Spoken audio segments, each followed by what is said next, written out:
මිනසන් කොනිචිවා ඔගෙන්කි දෙස්කා අදත් මේ විඩියෙන් කතා කරන්නේ ජපන් භාෂාවේ අක්ෂර දීර්ඝ කීම සහ හල් කිරීම. හරි එහෙනම් අපි අපේ වීඩියෝ එක පටන් ගමු.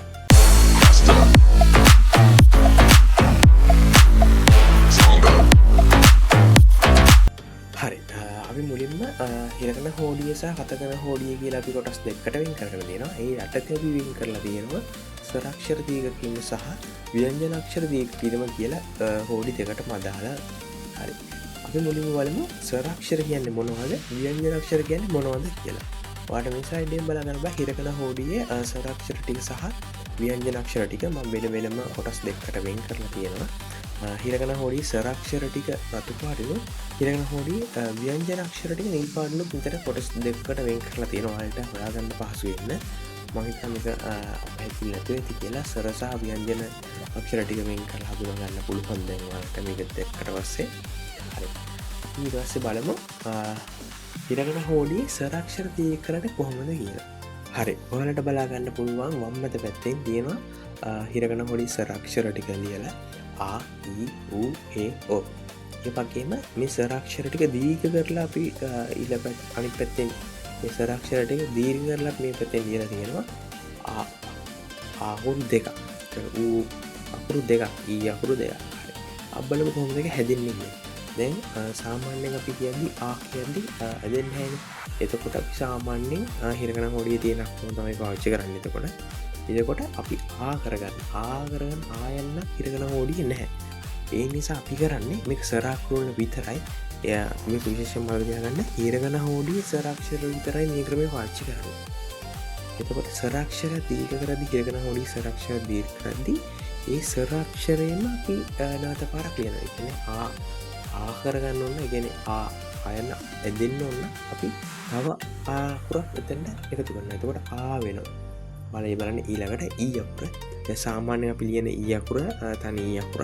එතකොට අපිට එක ඊ කරගන්න ඕන නම් තව ඊ අකුරක් එකතු කරලා එක ඊ කරගන්නවා. කියන්නේ දීර්ඝ කරගන්නවා. ඊට ඌ අකුරත් එහෙමයි. අපි ඌ අකුරු දෙකක් එකට එකතු කරලා ඌ කරලා අපි වචනේ හදා ගන්නවා. එතකොට ඒ අකුරත් එහෙමයි. ඒ අක්ෂරය ගන්න අපි ඒ අකුරු දෙකක් ලියනවා. එතකොට ඕ අකුරත් එහෙමයි අපිට ඕ කියලා ගන්න ඕ අකුරු දෙකක් ලියනවා. මේක හොඳටම හිතා ගන්න හිරකන හෝඩියේ ස්වරාක්ෂර වල විතරයි ඒ ස්වරාක්ෂරයෙන් දීර්ඝ වෙන්නේ අපිට අක්ෂරය දීර්ඝ කරගන්න ඕන වෙලාවට. හරි ඊට පස්සේ බලමු අපි හිරකන හෝඩියේ ව්‍යංජන අක්ෂර දීර්ඝ කරන්න කොහොමද කියලා. එතන වලට බලා ගන්න පුළුවන් කා අකුර. හිරකන හෝඩියේ කා අකුර එතකොට මේ වෙත බලන්න අර විදිහට නෙමෙයි. කියන්නේ අපි ඉස්සෙල්ලා කතා කරේ ආකුරනේ ආකුර කියන්නේ ආකුර ආ කරන්න අපි තව අයන්නක් දැම්මා. ආකුරක් දැම්මා. එතකොට මෙතන ආකුර කා කරගන්න තව කයන්නක් නෙමෙයි දාලා තියෙන්නේ. තව අයන්නක් දාලා තියෙනවා. ඒක කතා කරමු අපි. හරි. මෙතන තියෙන්නේ කා කී කු කේ කෝ. බලන්න මේක සාමාන්‍ය දීර්ඝ වෙලා නැහැ. සාමාන්‍ය නෝමල් තියෙන අකුරු ටික. කා කී කු කේ කෝ. එතකොට අපි මේ අකුරු ටික දීර්ඝ කරගන්න ඕන නම් අපි කරන්නේ කා. ඒ කියන්නේ කා කියද්දී වල පොඩයි උච්චාරණ කරලා බලන්න. කා කියන්නේ ආ ශබ්දයක් එනවනේ. ඇදෙද්දි කා. ඒ කා කියද්දී අපි එතනට ආ අකුර එකතු කරනවා. එතකොට කා වෙනවා. හරිද? එතකොට කී අකුර ගන්න. කී අකුර කී කියද්දී ඊ ශබ්දයක් අන්ත වෙන එක දෙනව නේද බං? ඊ එක් ශබ්ද කරලා බලන්න ඕන හරියටම. එතකොට අපි කී අකුරට ඊ අකුර එකතු කරලා තමයි කී කියන ශබ්දය අපි හදාගන්නේ. එතකොට කූ අකුර. කූ සාමාන්‍ය අපි කියන කූ අකුරට ඌ අක්ෂරය එකතු කරලා කූ කියන්නේ කූ අකුර අදිනවා දීර්ඝ කරනවා. කූ. හරි ඊට පස්සේ අපිට කූ අකුර ගන්න පුළුවන්. කූ අකුරට ඌ අක්ෂරය එකතු කරලා කූ කියලා අපිට හදා ගන්න පුළුවන්. ඒ වගේම කේ අක්ෂරය. කේ මෙතන හොඳට බලන්න ඒ අකුරත් ශබ්ද වුණාට අපි මෙතන ගන්න ඊ අකුර. ඒ අකුරට ඊ අකුර එකතු කරලා තමයි කේ කියන ශබ්දය හදාගන්නේ. ඒ වගේම කෝ අකුර බලන්න. කෝ අකුර ඕ අකුරක් ශබ්ද වුණාට අපි මෙතන ගන්න ඌ අකුර. කෝ. අපි ඊට පස්සේ බලමු මේ අක්ෂර අපි දැන් හරි ඊට පස්සේ බලමු මේ අක්ෂර වලින් උදාහරණ කීපයක්. හරි ඔයාලට බලා ගන්න බලා හිරකන අක්ෂර දීර්ඝ කීපෙම යටතේ උදාහරණ කීපයක් තියෙනවා. ඔකාසන්. ඔකාසන් කියන්නේ අම්මා. ඒ කියන්නේ වෙන කෙනෙක්ගේ කියන්නේ තමන්ගේ පවුල නෙමෙයි වෙන කෙනෙක්ගේ අම්මා කෙනෙකුට තමයි අපි ඔකාසන් කියන්නේ. තමන්ගේ පවුලේ අම්මා කෙනෙකුට අපි කියන්නේ හහා කියලා. හරි අපි ඉස්සරහට කතා කරමු. දැන් මෙතන බලන්න ඔකාසන්. ඔකාසන් කියති කා අක්ෂරය ඇදෙනවා. කා අක්ෂරය දීර්ඝ වෙනවා. එතකොට අපි කා අක්ෂරයට ආ අක්ෂරයක් එකතු කරලා කා කියලා අපි වචනේ ශබ්ද වලට හදාගෙන තියෙනවා. ඔකාසන්. ඔකාසන් මෙතන රතු පාටින් මම පාට කරලා තියෙන තරම් බලන්න පුළුවන් වෙන්න. ඔකාසන්. හරි. ඊළඟ උදාහරණයක් ගන්න තියෙනවා. ඔජීසන්. ඔජීසන්. ඔජීසන් කියන්නේ 100ට. හරිද? ඔජීසන් මෙතන බලන්න ඔජීසන් කියද්දී G අකුර. ඔජී G. ඔජී කියද්දී G අකුර ඇදෙනවා. ඔජී දීර්ඝ වෙනවා. එතකොට අපි G අකුරට E අකුරක් එකතු කරලා තමයි ඔජීසන් කියන එක අපි හදාගෙන තියෙන්නේ. ඊළඟ උදාහරණය බලන්න. ඔනීසන්. ඔනීසන්. ඔනීසන් කියන්නේ අයියා. ඔනීසන්. ඔනීසන් එක නී අපි නී අක්ෂර දීර්ඝ කරනවා. නී අක්ෂර දීර්ඝ කරද්දී නී අක්ෂරයට තවත් E අක්ෂරයක් එකතු කරලා තමයි අපි ඒක දීර්ඝ කරලා තියෙන්නේ. ඔනීසන්. ඊට පස්සේ උදාහරණ බලන්න. යුබින් කියපු. යුබින් කියපු. තැපල් කාර්යාලයට තමයි යන්නේ. එතකොට ඒක U අර U අකුර අදිනවා. U අක්ෂරයට U අක්ෂරය එකතු කරලා U කියලා අපි ඒක හදාගෙන තියෙනවා. යුබින් කියපු.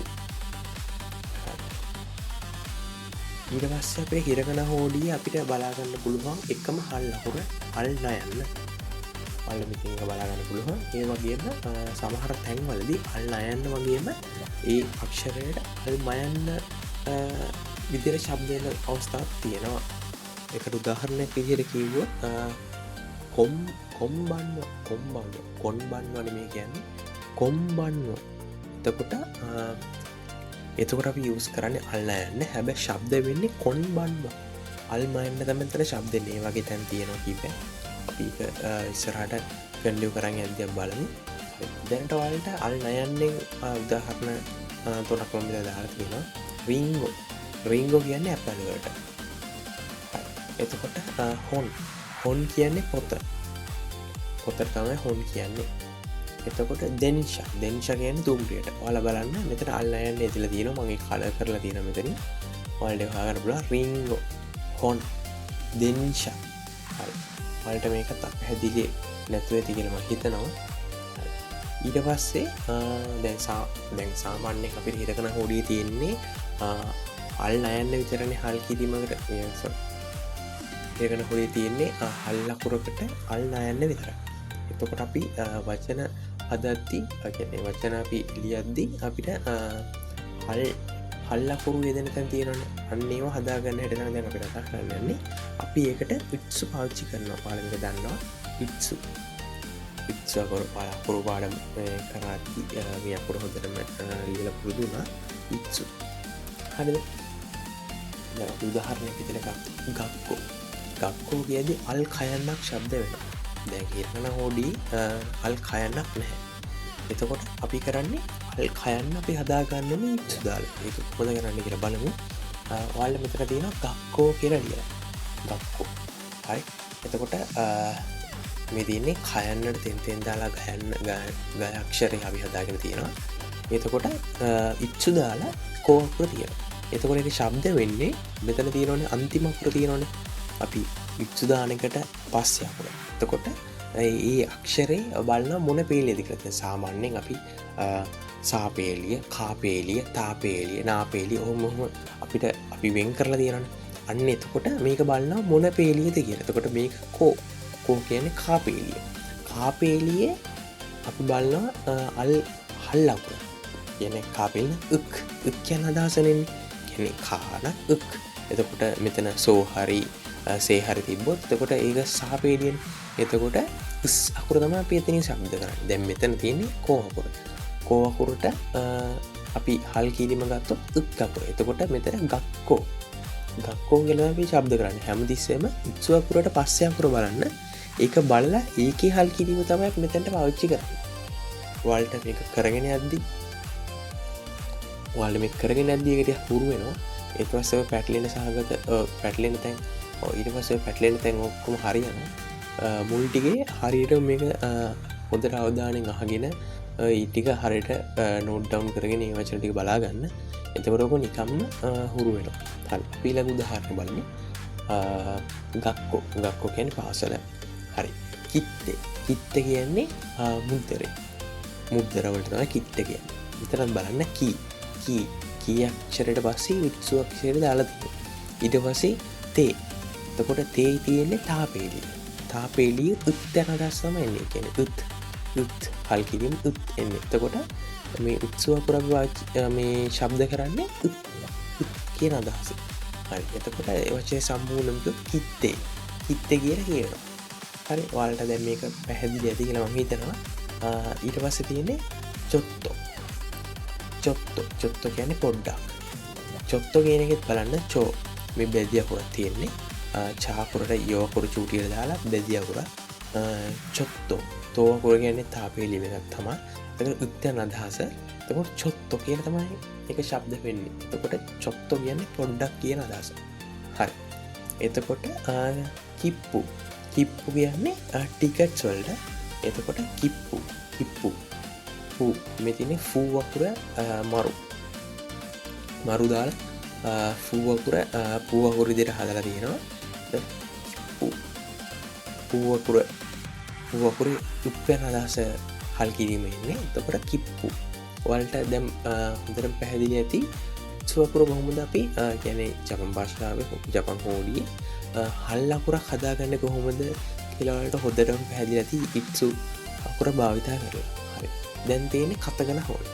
කතගන හෝඩියේ මම අර හිරගන හෝඩිය කරා වගේම ස්වර අක්ෂර සහ ව්‍යංජන අක්ෂර දෙක වෙන් කරලා තියෙනවා. ස්වර අක්ෂර රතු පාටුත් ව්‍යංජන අක්ෂර නිල් පාටිනු. හරි. අපි මේකට අදාළ ස්වර අක්ෂර වලට අදාළ කතගන හෝඩිය ස්වර අක්ෂර ටික දීර්ඝ කරන හැටි බලමු. මේක හිරගන හෝඩියට සාපේක්ෂව මේකේ ලේසි අපිට ස්වර අක්ෂර ටික දීර්ඝ කරගන්න. මේ තියෙන්නේ ආ ඊ ඌ ඒ ඕ අක්ෂර ටික ස්වර අක්ෂර ටික. ඒ වගේම අපිට ආ කරගන්න ඕන වුණොත් කලින් අපි කරා හිරගන හෝඩියේ එම අකුරම ඒ කියන්නේ එම ස්වර ඒ කියන්නේ ආම තව පාරක් දාලා ඒ කියන්නේ අකුරු දෙකක් දාලා තමයි අපි ආ හදාගත්තේ. හැබැයි කතගන වලදී ඒක එහෙම කරන්න ඕනේ නැහැ අපිට. ආ අක්ෂරයට ඉස්සරහින් පොඩි ඉදි කැල්ලක් ගහලා අපිට ඒ අක්ෂරය දීර්ඝ කරන්න පුළුවන්. කතගන වල විතරයි ඒක කරන්න පුළුවන්. හරි. එතකොට ඊ අක්ෂරය දීර්ඝ කරන්න අපිට ඊ අක්ෂරයට ඉස්සරහින් ඉරි කැල්ලක් ගහලා ඊ කියන අක්ෂරය අපිට හදාගන්න පුළුවන්. එතකොට ඌ අක්ෂරෙත් එහෙමයි. ඌ අක්ෂරයට ඉස්සරහින් ඉරි කැල්ලක් ගහලා ඌ. එතකොට ඒ අක්ෂරයට ඉස්සරහින් ඉරි කැල්ලක් ගහලා ඒ. ඕ අක්ෂරයට ඉස්සරහින් ඉරි කැල්ලක් ගහලා ඕ. එහෙම අක්ෂරය දීර්ඝ කරගන්න පුළුවන්. කතගන වල විතරයි ඉස්සරහින් ඉරි කැල්ලක් ගහලා. හරි. අබලමු දැන් ව්‍යංජන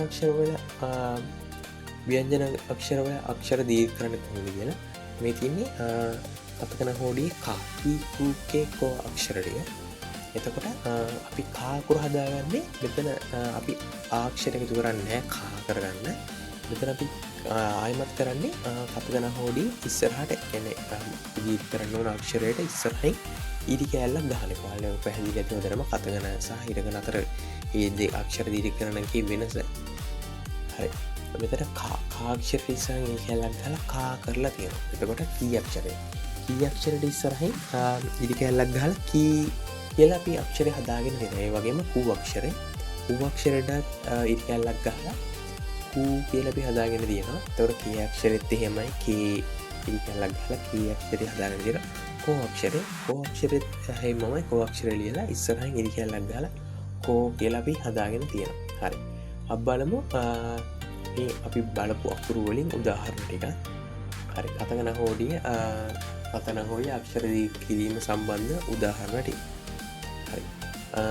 පළවෙනි උදාහරණය විදිහට අපිට තියෙන්නේ නෝතෝ කියද්දී නෝ අකුර දීර්ඝ වෙනවා. එතකොට ඒකට අපි නෝ අකුර ලියලා ඒකට ඉස්සරහින් ඉරි කැල්ලක් ගන්නවා නෝ වෙනවා. එතකොට තෝ අකුර නෝතෝ. හරි. ඊට පස්සේ කේකි නෝතෝ කියන්නේ නෝට්බුක් එක. නෝට්බුක් එක අපි නෝට් දාන නෝට්බුක් එක. හරි. එතකොට කේකි කියන්නේ කේක් වලට කේකි ලියන්නේ කේ කිව්වම කේ එක ඇදෙනවා. එතකොට අපි කේ අකුර ලියලා ඉදි කැල්ලක් ගහනවා කේ අක්ෂරේ මේ දීර්ඝ කරන්න. එතකොට කේකි. ඊට පස්සේ කෝපි වලට අපි කියන්නේ කෝහි කියලා. කෝහි. එතකොට මේක හොදලා බලන්න කෝ අකුරත් ඇදෙනවා හි අකුරත් ඇදෙනවා. කෝහි. කෝ අකුර ලිව්වා ඉදි කැල්ලක් ගහලා අක්ෂර දීර්ඝ කරා. හි අකුර ලිව්වා ඉදි කැල්ලක් ගහලා අක්ෂර දීර්ඝ කරා. එතකොට මේ ශබ්දෙන්නේ කෝහි. අක්ෂර දෙකම ඒක දීර්ඝ වෙනවා. එතකොට මෙතන බලන්න සූප කියන්නේ සුපර් මාකට් එකට සූපා. එතකොට සූ අකුර ඒකෙත් අක්ෂර දෙකම දීර්ඝ වෙනවා. සූ අකුර ලියලා ඉදි කැල්ලක් ගහලා සූ අක්ෂරය දීර්ඝ කරලා තියෙනවා. එතකොට පා අකුර ලියලා ඉදි කැල්ලක් ගහලා අපි පා ඒක අක්ෂර දීර්ඝ කරන් තියෙනවා. එතකොට සම්පූර්ණ වචනේ සූපා. සූපා කියන්නේ සුපර් මාකට් එක. එතකොට චීසු කියන්නේ චීස් වලට අපි චී අකුර ලියලා ඉදි කැල්ලක් ගහලා තියෙනවා. ඊට පස්සේ චී කියලා අපි අක්ෂර දීර්ඝ කරනවා. එතකොට චීසු කියන තමයි ශබ්ද වෙන්නේ. හරි. අපි බලමු කතගන හෝඩියේ තියෙන හල්ල කීරීම. ඒකත් හිරගන හෝඩිය වගේම තමයි. කතන හෝඩියේ තියෙන්නේ එක හල් අකුරයි. කතන හෝඩියේ තියෙන එක හල් අකුරයි. අල්ලා යන්නේ විතරයි. හරි. අපි අල්ලා යන්නේ උදාහරණයක් බලමු. අපි කතන හෝඩියේ හල් අකුරෙන් උදාහරණයක් බලමු. කතන හෝඩියේ තියෙන්නේ එක හල් අකුරයි. අල්ලා යන්න විතරයි. උදාහරණ විදිහට අපිට දාලා තියෙනවා පන් කියන්නේ පාන් වලට පන්. හරි. ඊළඟ උදාහරණේ තියෙනවා පෙන් කියන්නේ පෑන. හරි. ඊට පස්සේ අපිට තියෙනවා සූපූන් කියන්නේ හැන්ද. සූපූන් විතර බලන්න පූ අක්ෂර දීර්ඝ වෙනවා. එතකොට ඒක ශබ්ද වෙන්නේ සූපූන් කියලා. හරි. ඊට පස්සේ අපිට තියෙනවා බොටන් කියන්නේ බුත්තම. බොටන්. දැන් අපි කතකන හෝඩියේ අපි බලමු හල් අකුරු හදාගන්න කොහොමද කියලා උත්සු භාවිතයෙන්. අපිට හල් අකුරු එකක් තියෙන නිසා කියන්නේ කතකන හෝඩියට අල්ලා යන්නේ විතරයි හල් අකුරු තියෙන්නේ. අනිත් හල් අකුරු අපි හදාගන්නේ උත්සු පාවිච්චි කරලා. මේකත් අර විදිහටම තමයි බෙද්දෝ කියන්නේ ඇද. එතකොට අර විදිහම තමයි දෝ අක්ෂරේ තියෙන්නේ දාපේලිය. එතකොට දාපේලියට අල්දායන්න ශබ්ද වෙන්නේ. එතකොට බෙද්දෝ කියලා තමයි අපි එතන ප්‍රොනවුන්ස් කරන්නේ. හරි. එතකොට කෝප්පයට අපි කියන්නේ කප්පු කියලා තමයි අපි ඒතර කෝප්පෙට කියන්නේ. හරිද? එතකොට කප්පු මේ මෙතන ප්‍රොනවුන්ස් වෙන්නේ පූ කියන්නේ පාපේලියෙන්. එතකොට උප්පයන අදහසෙන් තමයි මෙතන ශබ්ද වෙන්නේ. එතකොට කප්පු කියලා තමයි අදහස් වෙන්නේ. මේකත් අර විදිහට තමයි වලට දැන් හොඳට පැහැදිලි ඇති. හරි. එතකොට බග්ගු කියන්නේ බෑග් එකකට කබන් කියලා කියනවා. මෙතන බග්ගු කතගන වලින් අපි පාවිච්චි කරද්දී බග්ගු කියලා තමයි පාවිච්චි කරන්නේ. ඒක ෆොරින් වර්ඩ්ස් වලින් එන ඒවා තියෙනවා. ඒ නිසා බග්ගු කියලා මෙතන අපි පාවිච්චි කරනවා. බග්ගු ගු අන්තිමට ගු අක්ෂරයෙන්. එතකොට ගැන අදහස් තමයි එන්නේ. එතකොට මේක ප්‍රොනවුන්ස් වෙන්නේ බග්ගු කියන එක. හරි.